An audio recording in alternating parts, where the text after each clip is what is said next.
খাওয়ার মতো আজকে আর কিছুই পেলাম না, তাই আজকে শুকনো পাতা দিয়েই ভাত খাবো সেহরিতে। এটা খেতে এত বেশি মজার, শুকনো পাতা হলেও এই শুকনো পাতার ভর্তা যে এত বেশি মজার হয় এটা হয়তো অনেকে জানেই না। এই রেসিপিটা প্রায় হারিয়ে গেছে বলতে পারেন।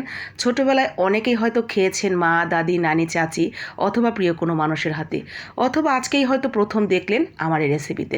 যারা দেখেছেন আগেও বা খেয়েছেন তারা অবশ্যই কমেন্ট করে জানাবেন এটা আসলে কী পাতা, দেখা মাত্রই চিনতে পেরেছেন কিনা। আর যারা জানেন না তাদের জন্য বলছি আসলে এটা কী পাতা, বলেন তো দেখি এটা কী পাতা। তো থাক আমিই বলে দিই এত ভনিতা না করে। এটা হলো শুকনো পাট পাতা। এই শুকনো পাট পাতাকে মানিকগঞ্জের একটা আঞ্চলিক ভাষায় বলা হয় শুক্তো পাতা বা হুক্তার পাতা। তো এই হুক্তার পাতার ভর্তা কিন্তু অনেক বেশি মজার। আর এটা যে খেতে শুধুই মজার তা কিন্তু নয়, এটা কিন্তু মুখের রুচি ফিরিয়ে আনে। মানে যাদের মুখে একেবারে রুচি নেই তাদের জন্য অনেকটা বেশি রুচিবর্ধকও বলতে পারেন। আর এটা খেতেও অসম্ভব ভালো লাগে, হালকা একটু তিতা ভাব থাকে।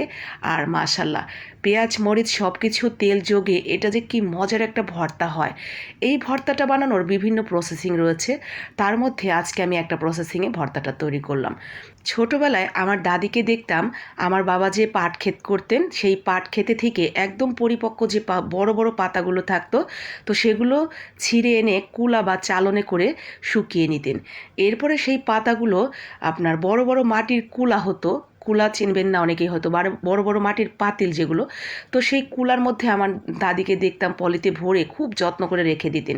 সময় সময় বের করে আমার দাদি বা আমার বউ আমার মা সেগুলো দিয়ে ভর্তা তৈরি করতেন খুব সুন্দর করে। আমরা সকালবেলা উঠেই গরম গরম ভাতের সাথে হুক্তার পাতা দিয়ে সেই ভর্তা, ওহ কি মজার ভর্তা! ধোয়া ওঠা গরম ভাত, খুদের ভাত, খিচুড়ি সব কিছুর সাথেই দারুণ লাগে। ইভেন আমরা ছোটোবেলায় এগুলো পান্তা ভাতের সাথেও খেতাম, এত বেশি মজা লাগতো এই হুক্তার পাতার ভর্তা। আমি কিন্তু সেই ধারাবাহিকতা ধরে রেখেছি এখনও। আমি পাট পাতার যে সিজন আসে মানে পাট শাকের, তখন আমি পাট শাকগুলো এভাবে শুকিয়ে রাখি আর সময় সময় বের করে ভর্তা করি। অসম্ভব মজার এই শুক্তার পাতার ভর্তা, অনেকে হয়তো জানেনই না এভাবে খাওয়া যায়। একবার ট্রাই করে দেখবেন, আশা করি আপনার কাছে অনেক ভালো লাগবে।